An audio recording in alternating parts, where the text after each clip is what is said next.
So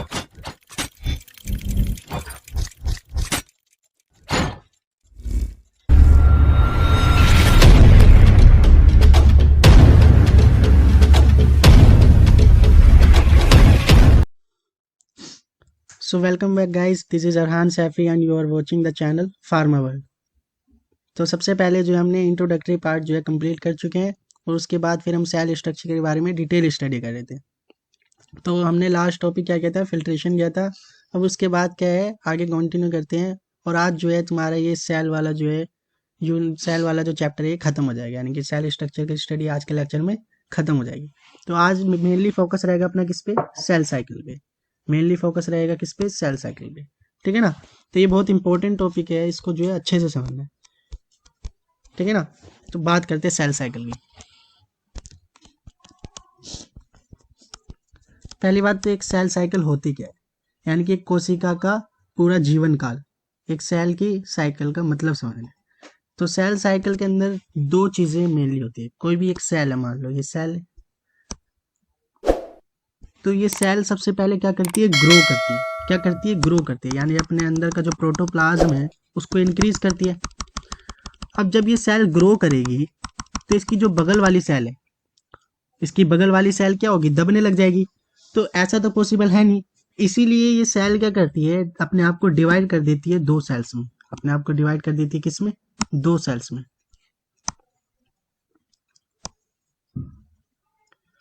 इसे बोलते हैं कॉन्टैक्ट इनहिबिशन, यानी कि जब एक सेल ग्रो करती है तो वो दूसरी सेल के साथ में कॉन्टैक्ट में आने लग जाती है। उसी कॉन्टैक्ट को इनहिबिट करने के लिए, यानी कि रोकने के लिए, वो सेल अपने आप को डिवाइड कर देती है कितनी सेल्स में, टू डॉटर सेल में। ये पेरेंट सेल है, अपने आप को डिवाइड कर दे कितनी में, टू डॉटर सेल में। इसी प्रक्रिया को क्या बोलते हैं, सेल डिवीजन। यानी कि सेल साइकिल के अंदर दो चीजें इन्वॉल्व है। एक तो सेल की ग्रोथ, यानी कि सेल ने अपना प्रोटोप्लाज्म इंक्रीज किया, उस इंक्रीजमेंट की वजह से उसको डिवाइड करना पड़ गया, इसलिए दूसरा प्रोसेस क्या हुआ, सेल डिवीजन। तो सेल साइकिल यानी कि एक कोशिका का जीवन काल क्या होता है, एक सेल पूरी साइकिल यानी कि अपना जीवन कैसे खत्म करती है, एक तो अपने आप को ग्रोथ करती है और दूसरा डिवाइड कर जाती है। यानी कि सेल ग्रोथ और सेल डिवीजन मिला के क्या बनाते हैं, सेल साइकिल बनाते हैं। सबको समझ में आ गया सेल साइकिल क्या होता है, ठीक है। सेल साइकिल के अंदर दो फेज है, ग्रोथ फेज और एक सेल डिवीजन फेज है। और इस ग्रोथ फेज को क्या बोलते हैं, इंटरफेज बोलते हैं। ग्रोथ फेज को क्या बोलते हैं, इंटरफेज बोलते हैं। ग्रोथ फेज को क्या बोलते हैं, इंटरफेज बोलते हैं। ठीक है ना। जो ग्रोथ फेज होता है, यानी कि जिसमें सेल ने अपनी ग्रोथ की, यानी कि अपने अंदर के जो मटेरियल्स थे उनको बनाया, डबल किया। क्योंकि दो सेल्स में डिवाइड करना है तो अंदर के मटेरियल्स को भी डबल करना पड़ेगा। न्यूक्लियस ये सब जो बनाना होता है, ये किस में होता है, ग्रोथ किस में होती है, प्रोटीन का बनना, ये सब होता है इंटरफेज में होता है। और सेल डिवीजन में क्या होता है, अब देखो सेल डिवाइड करी, तो सेल डिवीजन में तुमने देखा दो सेल डिवाइड हुई तो दोनों का न्यूक्लियस भी डिवाइड किया। दोनों का क्या किया, न्यूक्लियस भी डिवाइड किया, यानी कि एक, ठीक है ना। तो सेल डिवीजन के अंदर जो है देखा कि एक न्यूक्लियस, दो न्यूक्लियस में पहले डिवाइड हुआ, फिर न्यूक्लियस के बाद प्लाज्मा मेम्ब्रेन डिवाइड करके दो सेल बना ली। यानी कि सेल डिवीजन के अंदर भी दो तरह का डिवीजन है। एक तो क्या है, न्यूक्लियस का डिवीजन है। न्यूक्लियस के डिवीजन को कहते हैं कैरियोकाइनेसिस। क्या कहते हैं, कैरियोकाइनेसिस। फिर सेल डिवाइड करी, यानी कि सेल की प्लाज्मा मेम्ब्रेन टूट के दो में डिवाइड होगी, उसको क्या बोलते हैं, साइटोकाइनेसिस। क्या बोलते हैं, साइटोकाइनेसिस। कैरियो मतलब न्यूक्लियस, काइनेसिस मतलब डिवाइड। तो सबसे पहले क्या किया, सेल डिवीजन में न्यूक्लियस डिवाइड किया, इसलिए पहला स्टेप क्या होता है, कैरियोकाइनेसिस होता है। फिर उसके बाद जो है प्लाज्मा मेम्ब्रेन टूट के दो सेल्स में डिवाइड की, यानी कि सेल डिवाइड की। साइटो मतलब सेल, काइनेसिस मतलब टूटना, तो सेल डिवाइड कर गई। तो सेल डिवीजन में भी मेनली क्या आ गया, कैरियोकाइनेसिस हो गया, साइटोकाइन। यानी कि सेल ने पहले ग्रोथ की, फिर न्यूक्लियस डिवाइड किया, उसके बाद सेल डिवाइड की। ये क्या होता है, पूरा एक सेल साइकिल में चलता रहता है। अब क्या समझना है तुम्हें, जो तुम्हारी सेल साइकिल है तो उसके अंदर हम पहले समझेंगे किसको, इंटरफेस को समझेंगे। किसको समझेंगे, इंटरफेस। तो मैंने क्या बोला था, इंटरफेस क्या होता है, इंटरफेस यानी कि तुम्हारा ग्रोइंग फेज, जिसमें जो है तुम्हारा जो प्रोटीन्स प्रोटीन्स होते हैं, यानी कि अंदर सेल के अंदर का साइटोप्लाज्म होता है, वो क्या करता है, ग्रो करता है। तो इंटरफेज में भी बहुत सारी स्टेजेस होती हैं।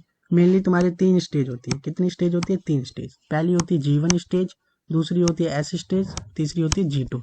G1 फेज, S फेज और G2 फेज। ठीक है ना। तो जीवन फेज में मेनली क्या हो रहा था, तुम्हारे अंदर का जो सेल के अंदर साइटोप्लाज्म है, प्रोटोप्लाज्म है, उसके अंदर जो आरएनए प्रोटीन्स ये सब होते हैं, वो रहते हैं, ये क्या होते हैं, अपने आप को मल्टीपल करते हैं, क्योंकि इनको दो सेल्स के अंदर डिवाइड होना है, यानी दो सेल के अंदर जाना है। तो ये अपने आप को क्या करते हैं, ग्रोथ करते हैं, यानी कि प्रोटीन्स इन सब का क्या होता है, ग्रोइंग होता है या डेवलपमेंट होता है, ठीक है ना।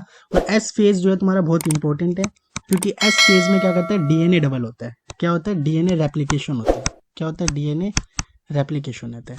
जैसा कि तुम्हें दिख रहा है यार, दो सेल्स में डिवाइड हो रहा है तो दोनों के पास डीएनए जाना चाहिए, ऐसा तो है नहीं एक ही के पास डीएनए चल जाए। इसलिए दो सेल्स में डीएनए को जाने के लिए क्या करता है, जो अंदर एक सेल के अंदर का जो डीएनए होता है वो अपने आप को डबल कर लेता है, यानी कि डीएनए क्या कर लेता है, रेप्लिकेट कर लेता है, डीएनए अपनी कॉपी तैयार कर लेता है, फिर दूसरी सेल्स में भी चला जाता है। तो एस फेज के अंदर मेनली क्या होता है, डीएनए रेप्लिकेशन, यानी कि डीएनए डबल होता है। और G2 फेज में क्या होता है, G2 फेज में भी तुम्हारा क्या होता है, ग्रोथ होती है, यानी कि वही तुम्हारा प्रोटीन सिंथेसिस, आरएनए सिंथेसिस, ये सब होता है, जो अपने आप को प्रिपेयर कर लेता है डिवाइड करने के लिए। क्योंकि अब आगे चल के क्या होने वाला है, न्यूक्लियस डिवाइड करने वाला है। इंटरफेस तो सिर्फ ग्रोइंग फेज था, अब इसके बाद क्या होने वाला है, न्यूक्लियस डिवाइड करने वाला है, यानी कि कैरियोकाइनेसिस होने वाली है। क्या होने वाली है, कैरियोकाइनेसिस होने वाली है। तो G2 फेज अपने आप को प्रिपेयर कर लेता है किसके लिए, कैरियोकाइनेसिस के लिए, यानी कि न्यूक्लियस के डिवाइड के लिए। किसके लिए, न्यूक्लियस के डिवाइड के लिए, ठीक है ना। अब कैरियोकाइनेसिस यानी कि जो तुम्हारा न्यूक्लियस का डिवाइड है, कैरियोकाइनेसिस यानी कि न्यूक्लियस का डिवाइडेड है, वो भी जो है दो तरह का होता है। वो भी क्या होता है, दो तरह का होता है। इसको एम फेज भी कहते हैं, माइटोटिक फेज, ठीक है ना।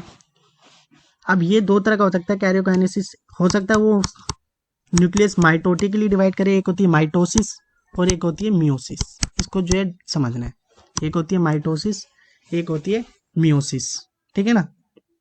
तो माइटोसिस में क्या होता है, न्यूक्लियस इस तरीके से डिवाइड करता है कि दोनों सेल्स के अंदर, यानी कि जो दो डॉटर सेल बनी, ये जो दो डॉटर सेल बनी, एक सेल डिवाइड हुई दो डॉटर सेल में, तो माइटोसिस के अंदर क्या होता है, जितने क्रोमोसोम नंबर इसमें थे उतने ही क्रोमोसोम नंबर इसमें भी होंगे, उतने ही क्रोमोसोम नंबर इसमें भी होंगे।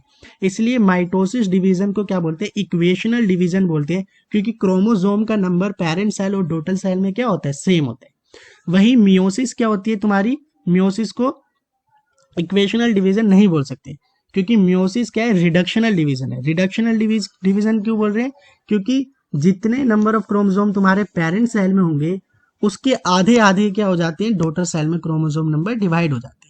फॉर एग्जाम्पल अगर यहाँ पे जो है क्रोमोसोम नंबर 46 है तो यहाँ पे 23 होगा, यहाँ पे भी 23 होगा, किसमें, मियोसिस के अंदर। यानी कि मियोसिस के अंदर जो डॉटर सेल्स बनती हैं उनके अंदर क्रोमोसोम नंबर्स क्या हो जाते हैं, आधे हो जाते हैं। क्या हो जाते हैं, आधे हो जाते हैं। इसलिए मियोसिस को क्या बोलते हैं, रिडक्शनल डिवीजन बोलते हैं। बात समझ में आ गई, ठीक है। तो एक बार क्या है, रीड कर लेते हैं। Cell cycle, a cell undergo cell cycle in order to multiply. Cell cycle क्यों होती है, अपने आप को मल्टीप्लाई करने के लिए, सेल को मल्टीप्लाई करने के लिए। Complete cell cycle usually comprise of two broad phase. Mainly cell cycle में क्या होता है, एक इंटरफेज यानी कि ग्रोइंग फेज जिसमें अपनी सेल ग्रोथ करती है, और दूसरा क्या कर जाती है, डिवाइड कर जाती है, यानी कि डिवाइडिंग फेज, वो तुम्हारा cell division. The period of a cell cycle during which a cell is not a state in divide to known as interphase. जब वो डिवाइड नहीं कर रही होती है, यानी कि अपना न्यूक्लियस डिवाइड नहीं करती है, तो वो ग्रोथ कर रही होती है, उस ग्रोइंग फेज को ही क्या बोलते हैं, इंटरफेज बोलते हैं, ठीक है ना। मोस्टली या large number of cells are in interphase cell. देखो माइटोटिक फेज सिर्फ कुछ ही मिनट का होता है। देखो मैंने बोला जो भी तुम्हारा जो डिवीजन होता है उसमें एक इंटरफेज था, यानी कि ग्रोइंग फेज था, और एक तुम्हारा क्या था, डिवाइडिंग फेज था, यानी कि सेल क्या कर जाती है, डिवाइड कर जाती है। और डिवाइडिंग फेज में ही पहले न्यूक्लियस डिवाइड करेगा, फिर तुम्हारी सेल डिवाइड कर जाएगी। तो 95% टाइम तो यही लेता है, 95% टाइम यही लेता है, 95% से भी ज़्यादा। और ये 5% से भी कम टाइम लेता है, 5% से भी कम टाइम ये लेते हैं। फॉर एग्जाम्पल तुम्हें बता दूं, जनरली ह्यूमन की जो सेल होती है, इंसान की जो सेल होती है, वो 24 घंटे की सेल साइकिल होती है। तो 24 घंटे में से 23 घंटे तो सिर्फ ग्रोथ होती है, यानी कि इंटरफेज होता है, क्योंकि इसके अंदर डीएनए रेप्लिकेशन वाला फेज है, एस फेज है, और उसमें क्या लगता है, टाइम लगता है। वहीं सिर्फ डिवाइड करने में उसे सिर्फ 1 घंटा लगता है। मैंने बोला ह्यूमन की सेल 24 घंटे में डिवाइड करती है, तो उस 24 में से 23 घंटे तो वो सिर्फ इंटरफेज में गुजरती है, और डिवाइडिंग फेज जो होता है वो सिर्फ 1 घंटे का होता है। कहने का मतलब ये है, अगर कोई सेल 100 मिनट में डिवाइड कर रही है तो 95 मिनट तक वो सिर्फ ग्रोथ करती है, यानी कि इंटरफेस के थ्रू गुजरती है, और 5 मिनट, जस्ट 5 मिनट्स में क्या कर जाती है, वो डिवाइड कर जाती है, ठीक है ना। तो इसलिए बहुत सारी सेल जो है इंटरफेज में ही मिलती है। इंटरफेज में क्यों मिलती है, क्योंकि डिवाइडिंग फेज बहुत कम टाइम का होता है, ठीक है ना। Mitosis is a type of cell division in which generate genetic material divides. In this process two functional nuclei are formed from the division of a single nucleus. Mitotic division में क्या होता है, एक सेल का nucleus दो cell के nucleus में divide, यानी कि एक सेल डिवाइड हो जाती है टू डॉटर सेल, ठीक है ना। On other hand cytokinesis is the process in which cytoplasm cell divide into two distinct cell. मैंने बोला ना, इंटरफेस तो ग्रोइंग फेज है, डिवाइडिंग फेज में भी दो होता है, कैरियोकाइनेसिस यानी कि पहले न्यूक्लियस डिवाइड करता है, उसके बाद साइटोकाइनेसिस यानी कि सेल डिवाइड कर जाती है, यानी कि साइटोप्लाज्म दो सेल्स में बट जाता है। ये हम पहली बात कर चुका हूँ। तो सेल साइकिल में मेनली क्या है, दो पार्ट है, एक इंटरफेज है ग्रोइंग फेज है, और दूसरा क्या है सेल डिवाइडिंग फेज, यानी कि सेल डिवाइड कर जाती है। और सेल भी कैसे डिवाइड करती है, पहले कैरियोकाइनेसिस यानी कि तुम्हारा न्यूक्लियस डिवाइड करता है, उसके बाद तुम्हारा साइटोकाइनेसिस यानी कि सेल डिवाइड करता है, ठीक है ना। अब बात कर लेते हैं इंटरफेस की। तो normally duration of interface cycle vary from the 12 to 24 घंटे, हाउएवर इट में vary depending on the size of the cell. देखो ये जो इंटरफेस का टाइम होता है वो अलग अलग सेल पे डिपेंड करता है। जैसे तुम्हें बता दूं, इंटरफेस जो है, मैंने बोला ह्यूमन की सेल साइकिल 24 घंटे में डिवाइड करती है, तो इंटरफेस 23 घंटे का होता है मेनली, ठीक है ना। लेकिन वहीं यीस्ट की सेल यानी कि एक फंगस है यीस्ट, उसकी सेल का जो सेल साइकिल होता है वो 90 मिनट का होता है। तो 90 में से 80 मिनट तो क्या होता है, उसका इंटरफेस होता है। तो वहाँ पे अलग इंटरफेस है यीस्ट की सेल सेल में, और यहाँ ह्यूमन की सेल में अलग। तो सेल टू सेल ये ड्यूरेशन वेरी करती है। In this phase cell continues synthesis RNA produce protein grow in size. बोला ना इंटरफेज में मेनली ग्रोइंग फेज है, ग्रोइंग यानी कि अपने अंदर आरएनए तैयार कर रहे हैं और प्रोटीन्स के नंबर बढ़ा रहे हैं। Interphase is further divided into, interphase में मैंने बताया तीन फेज होते हैं, यानी ग्रोइंग फेज तीन स्टेजेस में होता है। एक होता है G1, एक होता है S और एक होता है G2। इसको ठीक कर लेना, ये क्या है G2, क्या है G2। तो G1 क्या है, this phase last for the character increase in the size. इसमें क्या हो रहा है, सेल का साइज बढ़ रहा है, वही ठीक है ना। आरएनए प्रोटीन सिंथेसिस हो रहा है, यानी कि अपने आप को ग्रोथ कर रहे हैं। The metabolic activity of the cell grows and during this period, ठीक है, मेटाबॉलिक एक्टिविटी भी बढ़ती रहती है। एस फेज में याद रखना है डीएनए डुप्लीकेट करता है, ये बहुत इंपॉर्टेंट क्वेश्चन है, बार बार पूछा जाता है, ठीक है ना। एस फेज क्या है, एस फॉर सिंथेसिस, किसका सिंथेसिस, डीएनए का सिंथेसिस, यानी कि ये वो फेज है जिसमें न्यूक्लियस के अंदर जो डीएनए लोकेटेड है वो क्या करता है, अपने आप को डबल करता है, ठीक है ना। G2 फेज यानी कि gap two phase, gap two phase में भी वही तुम्हारा जो है अपने आप को प्रिपेयर करता है, एंजाइम एंजाइम प्रोटीन वोटीन ये सब बनाता है, यानी कि ग्रोथ करता है, अपने आप को डिवाइड करने के लिए तैयार कर लेता है। समझ रहे हो बात, सिंपल सी बात है। The process by which a parent cell divide into two daughter cell in no cell. Cell division मतलब एक सेल का दो सेल में डिवाइड होना। The genetic material DNA of newly formed is exactly similar to that of the cell from the which is formed. Cell division following two type, मैंने बताया आप cell division भी दो टाइप का होता है, या तो वो न्यूक्लियस माइटोटिकली डिवाइड करा होगा मियोसिस, यानी कि एक माइटोसिस होता है और एक मियोसिस होता है। A type of cell division in which chromosome present in nucleus of parent cell divide into two identical daughter nuclei is called mitosis। बोला ना माइटोसिस में क्या होता है, जितने क्रोमोसोम नंबर पेरेंट्स में होंगे उतने ही दोनों डॉटर सेल्स में होंगे, यानी कि माइटोसिस में क्रोमोसोम नंबर क्या रहता है, सेम रहता है। इसलिए माइटोटिक डिवीजन को इक्वेशनल डिवीजन भी कहते हैं, इसलिए माइटोटिक डिवीजन को इक्वेशनल डिवीजन भी कहते हैं। In mitotic division composition and number of chromosome each daughter nucleus similar. समझ में आ रही है बात, सेम रहता है माइटोटिक डिवीजन में क्रोमोसोम नंबर पेरेंट्स और डॉटर सेल्स में, ठीक है। और मियोसिस में क्या हो जाता है, हाफ हो जाता है, ठीक है ना, क्रोमोसोम नंबर हाफ हो जाते हैं। अब माइटोसिस के जो है कुछ फेज हैं। तो माइटोसिस फेज के अंदर मेनली क्या होता है, तुम्हारे चार फेज होते हैं। अब इसको डिटेल में पढ़ते हैं, प्रोफेज, मेटा, एनाफेज, टेलोफेज। चलो बात करते हैं इसकी। तो ये कैसे याद रखना है कि माइटोसिस फेज के अंदर क्या होता है, प्रो मेटा एनाटिलो, प्रो मेटा एनाटिलो, तीन चार बार जो है याद कर लोगे तो याद हो जाएगा, प्रोफेज, मेटाफेज, एनाफेज, टेलोफेज। अब जो है डिटेल में स्टडी करते हैं माइटोसिस के अंदर जो है। पहला फेज क्या बताया, प्रोफेज, क्या बताया, प्रोफेज।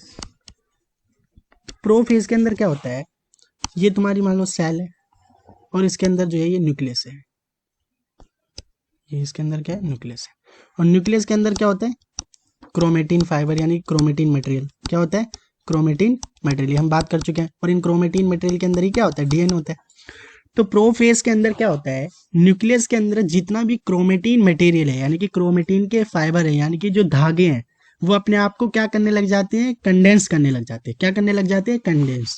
तो प्रोफेज में क्या होता है, कंडेंसेशन, किसका कंडेंसेशन, क्रोमेटिन मटेरियल का, कंडेंसेशन ऑफ क्रोमेटिन फाइबर्स, यानी कि वो जो धागे हैं क्रोमेटिन के वो अपने आप को क्या करते हैं, कंडेंस करते हैं प्रोफेज में। क्या करते हैं, कंडेंस करते हैं प्रोफेज में। और क्या होता है प्रोफेज में, प्रोफेज में जितनी भी तुम्हारी सेल ऑर्गेनेली है, साइटोप्लाज्मिक ऑर्गेनेली है, जैसे माइटोकॉन्ड्रिया हो गया, गोल्जी बॉडीज हो गई, और तुम्हारे न्यूक्लियस के अंदर जो न्यूक्लियोलस होता है, न्यूक्लियस के अंदर न्यूक्लियोलस होता है, या तुम्हारी जो सेल मेम्ब्रेन होती है, ये सब क्या करने लग जाती है, डिसअपियर होने लग जाती है। जैसे गोल्जी बॉडी, माइटोकॉन्ड्रिया, ये सब क्या करने लग जाते हैं, अपने आप को, लाइसोसोम, ये सब अपने आप को डिसअपियर करने लग जाते हैं। प्रोफेज में ये सब गायब होने लग जाते हैं।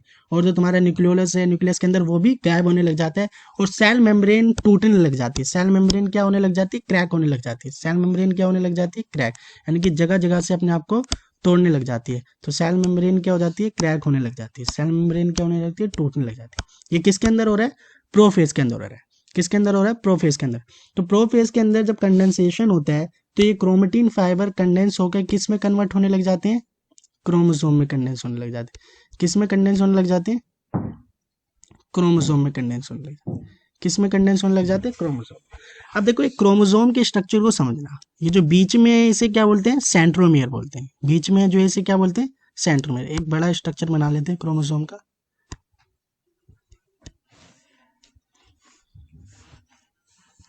ठीक है, तो ये जो क्रोमोसोम का बीच में दिख रहा है उसे क्या बोलते हैं, सेंट्रोमियर बोलते हैं। और इस सेंट्रोमियर पे एक कवरिंग होती है, एक प्लेट की, दोनों साइड से। इस प्लेट को क्या बोलते हैं, काइनेटोकोर बोलते हैं। इस प्लेट को क्या बोलते हैं, काइनेटोकोर बोलते हैं। और ये जो तुम्हें लटके हुए, ये जो तुम्हें गुब्बारे जैसी स्ट्रक्चर दिखाई दे रही है, इसे क्या बोलते हैं, क्रोमेटिड बोलते हैं। इसे क्या बोलते हैं, क्रोमेटिड बोलते हैं। इसे क्या बोलते हैं, क्रोमेटिड बोलते हैं।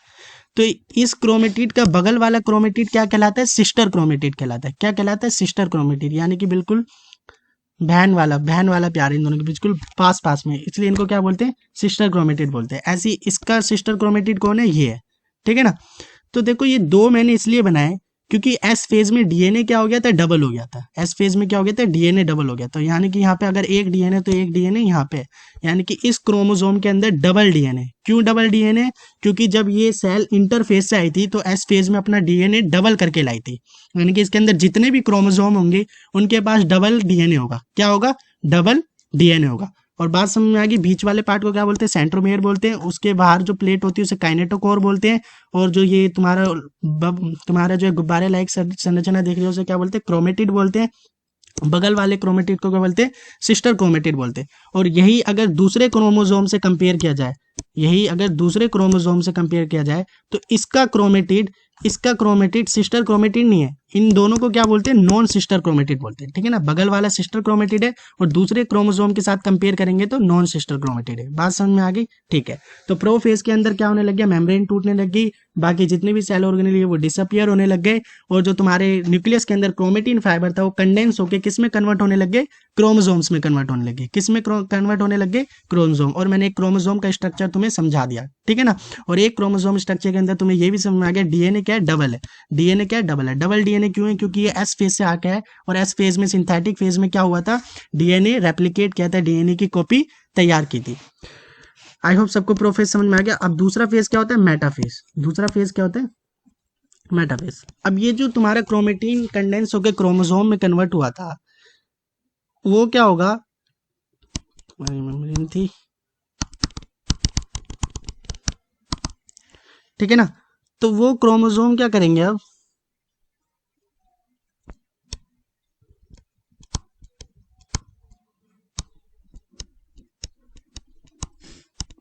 बिल्कुल लाइन में अरेंज हो जाएंगे, बिल्कुल लाइन में अरेंज हो जाएंगे। ये दिख रहा है, जितने भी क्रोमोसोम कंडेंस हुए होंगे वो बिल्कुल लाइन में अरेंज हो जाएंगे। ऐसा लगेगा एक प्लेट पे बैठ गए हो, ऐसा लगेगा एक सीधी सी प्लेट थी उसके पास आके बैठ गए हो। तो इस प्लेट को क्या बोलते हैं, मेटाफेजिक प्लेट बोलते हैं। और उस प्लेट पे जो क्रोमोसोम आ गए वो कौन से क्रोमोसोम है, मेटाफेजिक क्रोमोसोम है। यानी कि वो क्रोमोसोम मेटाफेज में आ गए।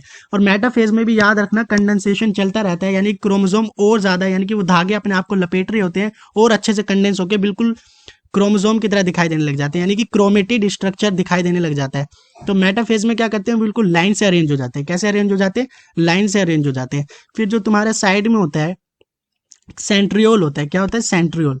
याद रखना, तुम्हारा जो सेल होता है उसके अंदर क्या होते हैं, एक सेल ऑर्गेनेली होता है, उसका नाम क्या होता है, सेंट्रियोल। तो जो सेंट्रियोल होते हैं वो अपने अंदर से क्या निकालते हैं, स्पिंडल फाइबर निकालते हैं। क्या निकालते हैं, स्पिंडल फाइबर निकालते हैं। क्या निकालते हैं, स्पिंडल फाइबर निकालते हैं। क्या निकालते हैं, स्पिंडल फाइबर। ये जो तुम्हें फाइबर्स जैसी स्ट्रक्चर दिखाई दे रहे हैं उसे क्या बोलते हैं, स्पिंडल फाइबर। तो ये स्पिंडल फाइबर कहाँ से आ रहे होते हैं, सेंट्रियोल से आ रहे होते हैं। कहाँ से आ रहे होते हैं, सेंट्रियोल। सेंट्रियोल एक साइटोप्लाज्मिक ऑर्गेनेली होती है।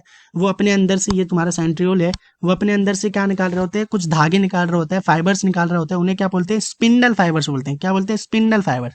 अब वो स्पिंडल फाइबर क्या होता है, जो मेटाफेजिक प्लेट यानी कि बिल्कुल बीचों बीच जितने भी क्रोमोसोम अरेंज्ड हैं उनकी काइनेटोकोर से जाके चिपक जाता है। किससे चिपक जाता है? काइनेटोकोर से जाके चिपक जाता है। बात समझ में आ रही है? काइनेटोकोर से जाके स्पिंडल फाइबर चिपक जाता है। और मेटाफेज में क्या होता है, क्रोमोसोम एक सीधी लाइन में अरेंज हो जाते हैं। तो मेटाफेज का मतलब समझ आ गया। मेटाफेज में क्या होता है, जितने भी क्रोमोसोम कंडेंस है और कंडेंस होते हैं और एक लाइन में अरेंज हो जाते हैं, मेटाफेजिक प्लेट में अरेंज हो जाते हैं। और जो तुम्हारे सेंट्रियोल से स्पिंडल फाइबर निकलते हैं और स्पिंडल फाइबर क्या करते हैं, इन क्रोमोसोम के काइनेटोकोर को पकड़ लेते हैं, काइनेटोकोर को पकड़ लेते हैं। ठीक है, मेटाफेज भी समझ में आ गया। अब तीसरा क्या है तुम्हारा, एनाफेज। तीसरा क्या है तुम्हारा, एनाफेज। अब देखो एनाफेज में क्या होता है,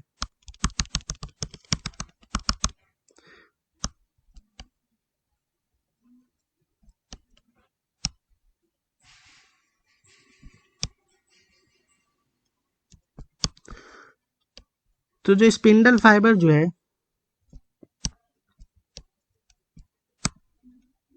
तुम्हारे काइनेटोकोर से जाके चिपके हैं, तो वो स्पिंडल फाइबर जो काइनेटोकोर से जाके चिपके हैं वो सिस्टर क्रोमेटिड्स को खींचेंगे।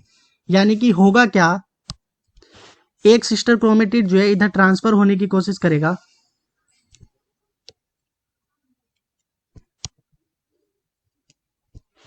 और एक सिस्टर क्रोमेटिड दूसरी साइड ट्रांसफर होने की कोशिश करेगा। यानी कि जो तुम्हारा सेंट्रोमियर है वो टूट जाएगा। जो तुम्हारा सेंट्रोमियर था वो स्प्लिट हो गया, कितने पार्ट में, 2 पार्ट में। यानी कि सिस्टर क्रोमेटिड का सेपरेशन हुआ।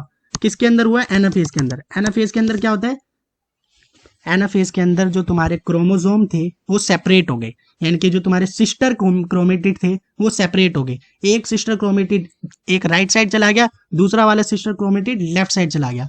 तो सेंट्रोमियर की स्प्लिटिंग हो गई। यानी कि जो तुम्हारे बीच में सेंट्रोमियर था वो 2 पार्ट्स में टूट गया। यानी कि एक काइनेटोकोर प्लेट एक तरफ खिंच गई, दूसरी तरफ दूसरी काइनेटोकोर प्लेट खिंच गई। इसी वजह से जो तुम्हारा सेंट्रोमियर था यानी कि बीच वाला पॉइंट था वो टूट गया और एक क्रोमेटिड एक तरफ सेपरेट हो गया, दूसरा क्रोमेटिड दूसरी तरफ सेपरेट हो गया। कहने का मतलब ये मैंने बोला था एक क्रोमोसोम के अंदर क्या थे, डबल डीएनए था। तो डीएनए भी क्या हो गया, इक्वल हो गया। अब देखो सेल डिवीजन में पहले एस फेज में डीएनए डबल हुआ था, उस डबल डीएनए को क्या कर दिया, इक्वल कर दिया। डबल डीएनए को क्या कर दिया, इक्वल कर दिया। इसलिए माइटोसिस फेज में क्रोमोसोम नंबर क्या रहता है, सेम रहता है। क्रोमोसोम नंबर सेम रहता है। ये मत कहना कि क्रोमोसोम आधा हुआ है, यहाँ पे क्रोमोसोम आधा नहीं हुआ, क्रोमोसोम तो उतना ही है, बस डीएनए वापस क्या हो गया, इक्वल हो गया। क्योंकि जो डबल डीएनए था वो क्या हो गया, इक्वल हो गया। बात समझ में आ रही है? तो एनाफेज में क्या होती है, सेंट्रोमियर की स्प्लिटिंग होती है। एनाफेज में क्या होती है, सेंट्रोमियर की स्प्लिटिंग होती है और तुम्हारा जो है क्रोमेटिड सिस्टर क्रोमेटिड सेपरेट हो जाते हैं और डीएनए इक्वलाइज हो जाता है। क्या हो जाता है, डीएनए इक्वलाइज जाता है। जो डबल डीएनए हुआ था वो वापस क्या कर लेता है, अपनी पोजीशन को रिगेन कर लेता है। जितना डीएनए पहले सेल में था उतना ही डीएनए वापस आ जाता है। यानी कि डीएनए इक्वलाइजेशन किस में होता है, एनाफेज में होता है। डीएनए इक्वलाइजेशन किस में होता है, एनाफेज में होता है। बात ठीक है, समझ में आ गई सबको? ठीक है। और लास्ट फेज क्या है तुम्हारा, टीलोफेज। लास्ट फेज क्या है,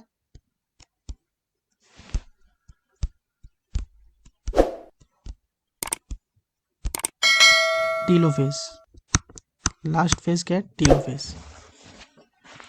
लास्ट फेज क्या है, टीलोफेज। तो टीलोफेज में क्या होता है, टीलोफेज में तुम्हारे जितनी भी चीजें जो है डिसअपियर हुई थी वो वापस अपीयर होने लग जाती है। यानी कि जितने भी ऑर्गेनेलिज तुम्हारे गायब हुए थे, न्यूक्लियोलस, गोल्जी बॉडी, लाइसोसोम, ये सब जो गायब हुए थे वो वापस आने लग जाते हैं। और जो मेम्ब्रेन टूटी थी वो भी अपनी पोजीशन रीगेन करने लग जाती है। वो भी पोजीशन अपनी रीगेन करने लग जाती है। वो भी पोजीशन अपनी रीगेन करने लग जाती है। यानी कि कुछ क्रोमोसोम इधर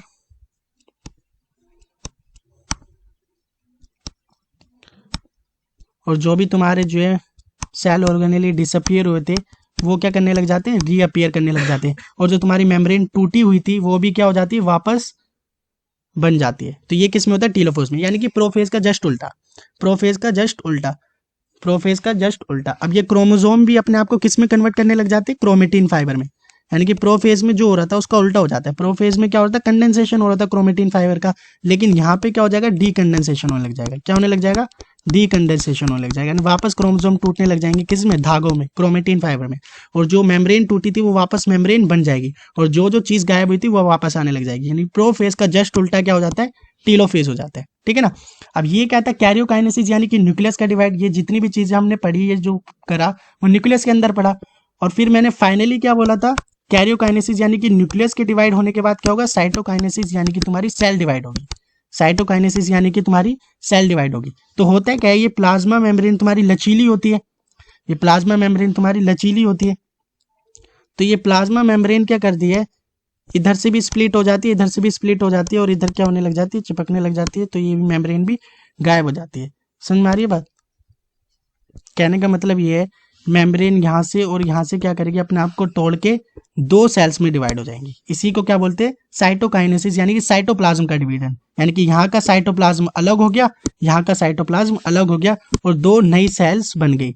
तो ये क्या हो गई, साइटोकाइनेसिस। तो पहले क्या हुआ, न्यूक्लियस डिवाइड किया, फिर क्या करके सेल डिवाइड कर गया, यानी साइटोप्लाज्म डिवाइड कर गया। ये तुम्हारा ओवरऑल क्या था, माइटोसिस था। ये ओवरऑल तुम्हारा क्या था, माइटोसिस था। ठीक है ना, सब वही लिखा, पढ़ लेना एक बार। प्रोफेज में क्या होता है, क्रोमेटिन फाइबर जो है कंडेंस होने लग जाते हैं। ठीक है ना, सब वही है। मेटाफेज में जो है क्रोमोसोम कहाँ जाते हैं, बीचों बीच आ जाते हैं। एनाफेज में क्या हो जाती है, स्प्लिटिंग हो जाती है, सेंट्रोमेयर की और chromosome chromatid sister chromatid separate हो जाते हैं। टीलोफेज में जस्ट उल्टा हो, प्रोफेज यानी कि वापस से जो है क्रोमोसोम क्रोमेटिन में कन्वर्ट होने लग जाते हैं, मेम्ब्रेन वापस आ जाती है, और सारा कुछ होने के बाद साइटोकाइनेसिस यानी कि सेल डिवाइड कर जाती है। ये तुम्हारा क्या था, माइटोसिस था। अब मियोसिस क्या होता है, मियोसिस में क्या होता है, ह्यूमन बॉडी से जो है, इसको जस्ट समझ लो, जैसे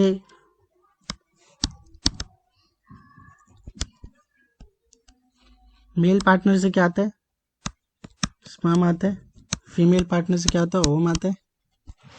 ठीक है ना,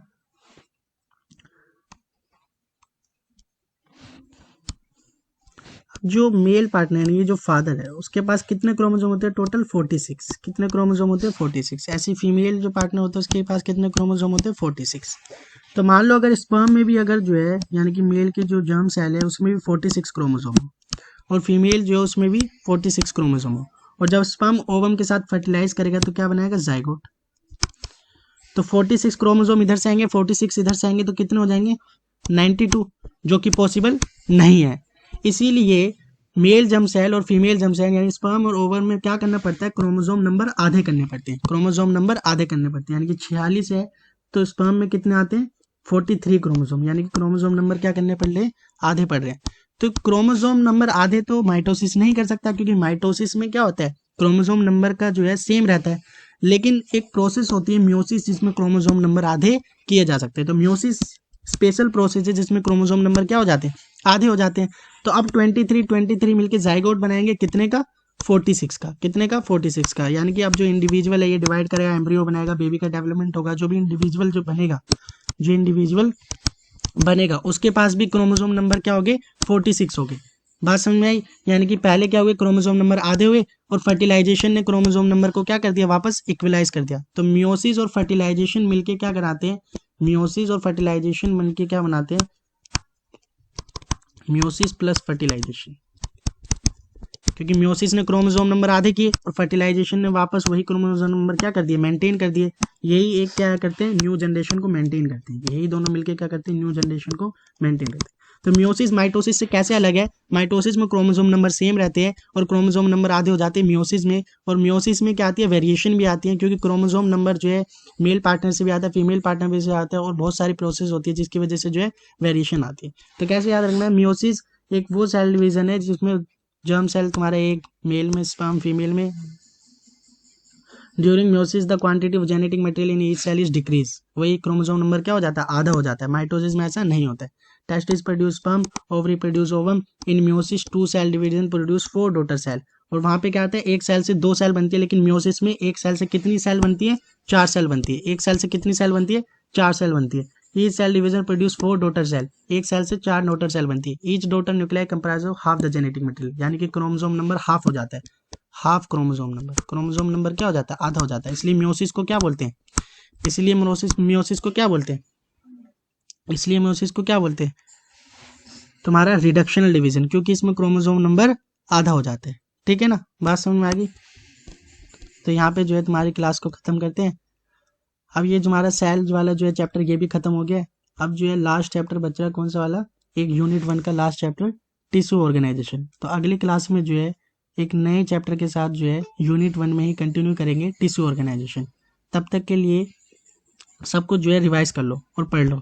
घर पे रहो, पढ़ते रहो, सेफ रहो। All the best.